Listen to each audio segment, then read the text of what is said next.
시뮬레이션이란 우리가 흔히 알고 있는 가상, 실험, 모의 실험을 뜻하는데요.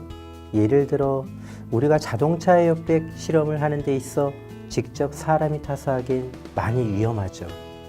그럴 때 마네킹을 이용하여 하는 방법도 있지만 가상 실험, 즉 시뮬레이션을 통하여 실험하기도 합니다.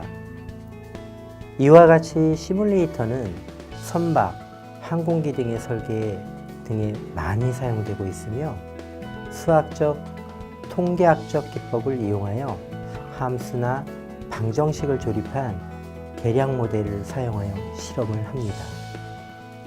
하지만 이러한 시뮬레이터 외에 CAD CAM 프로그램으로 알려진 카티아, 프로이 등에서 CNC 공정을 할 때도 시뮬레이터가 쓰이고 있습니다.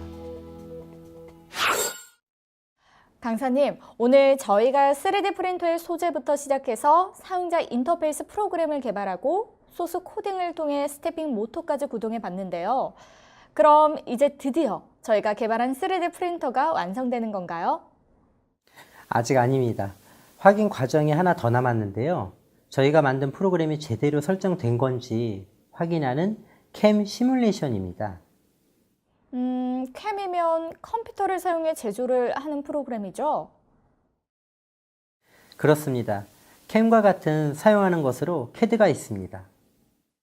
자, 그럼 시뮬레이션 작업에 대해 설명하기 전에 CAD와 캠이라는 용어부터 알아볼까요? 네, CAD는 컴퓨터 에이디드 디자인, 즉 컴퓨터를 사용해 설계를 하는 프로그램을 뜻하고요. CAM은 컴퓨터 에이디드 매뉴팩처링, 컴퓨터를 사용해 제조 작업을 하는 프로그램을 뜻합니다. CAD와 CAM에 대해 조금 더 자세히 알아볼까요? 컴퓨터로 설계하는 프로그램이라는 뜻의 CAD, 컴퓨터로 제조하는 뜻을 가진 CAM이라고 정의한다고 말씀드렸는데요. CAD는 설계 단계에서 주로 사용되며 CAM은 제조 단계에서 사용됩니다. CAD는 대중적 지식으로 도면을 작성 또는 수정하는 작업을 뜻하고 이전에는 사람의 손으로 도면을 그렸지만 CAD 프로그램의 발전으로 컴퓨터로 도면을 작성할 수 있게 되었습니다. 컴퓨터로 작성하기 때문에 오차 범위가 줄어들었고 인간이 그리기 어려운 부분은 컴퓨터가 손쉽게 해결함으로써 사람들에게 각광을 받았습니다. 그리고 CAM은 컴퓨터를 이용하여 제조 공정을 하는 것으로 생산성 향상을 기대하였죠. 예를 들면 공장에서 로봇을 작동하기 위한 소프트웨어나 데이터 등이 필요한데 이러한 작업을 실행시켜주는 것이 CAM이라고 정리할 수 있습니다. 그렇다면 CAD CAM이란 단어 그대로 CAD로 설계되고 CAM으로 연결되어 제조 공정을 거치는 시스템을 뜻하는 것이죠. 강사님, 저희가 개발한 3D 프린터 설정을 확인하기 위해 CAD와 CAM을 이용해 시뮬레이션을 하려고 하는데요. CAM 시뮬레이션을 하는 이유는 뭘까요? 가장 큰 이유는 일단 오차 범위를 줄이는 시행착오를 줄일 수 있다는 점을 들 수 있습니다.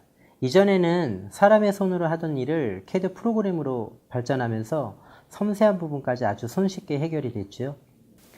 제조 공정 역시 마찬가지입니다. 직접 출력을 했을 때의 오류를 사전에 확인할 수 있다는 점에서 아주 효과적입니다. 알겠습니다. 그럼 CAM 시뮬레이션 하는 방법은 어떻게 되는지 알아보도록 하겠습니다.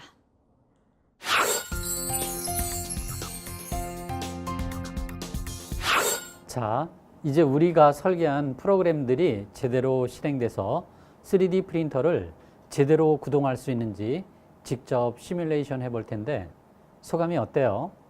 무척 기대돼요, 강사님. 빨리 해보고 싶어요. 자, 그러면은 먼저 응용 소프트웨어를 불러오고요. 레이어 메뉴를 클릭하고 시뮬레이터를 실행해 보도록 합시다. 그러면은 레이어를 올려서 자, 어때요? 제대로 되고 있나요? 선생님, 지금 보니까 적층이 제대로 이루어지지 않고 모양이 흐트러지고 있는 것 같은데 왜 이런 거죠? 그건 지금 평형이 맞지 않았다는 뜻이에요. 강사님, 시뮬레이션 과정에서 생길 수 있는 오류는 또 어떤 것들이 있을까요? 대표적인 오류로는 디자인 파일이 우리가 STL 파일을 주로 사용을 하게 되는데요. STL 파일은 메쉬 파일이라고도 해요.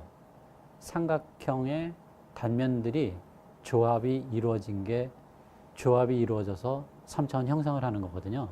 근데 그것이 완벽한 구멍이 뚫림이 없는 메쉬 형태가 돼야 되는데, 구멍이 뚫리게 되면은 슬라이싱을 할 때 에러가 발생이 돼서 프린팅을 할 수가 없어요.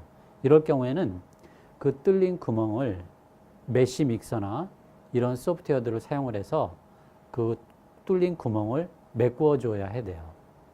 그렇게 하면은 슬라이싱이 정상적으로 이루어지고 프린팅도 정상적으로 할 수가 있습니다. 그래서 일반적으로 슬라이서에는 메쉬에 구멍이 있는지 없는지를 알려주는 기능과, 경우에 따라서는 작은 구멍일 경우에는 자동으로 코렉션을 하는 기능이 있는 소프트웨어들이 있어요. 그런 것들은 엑스퍼트 사용자의 경우에는 그 키를 사용을 해서 자동으로 구멍을 메꿀 것인지 아니면 수동으로 할 것인지 선택할 수 있는 소프트웨어들도 있습니다. 명심하도록 하겠습니다, 강사님.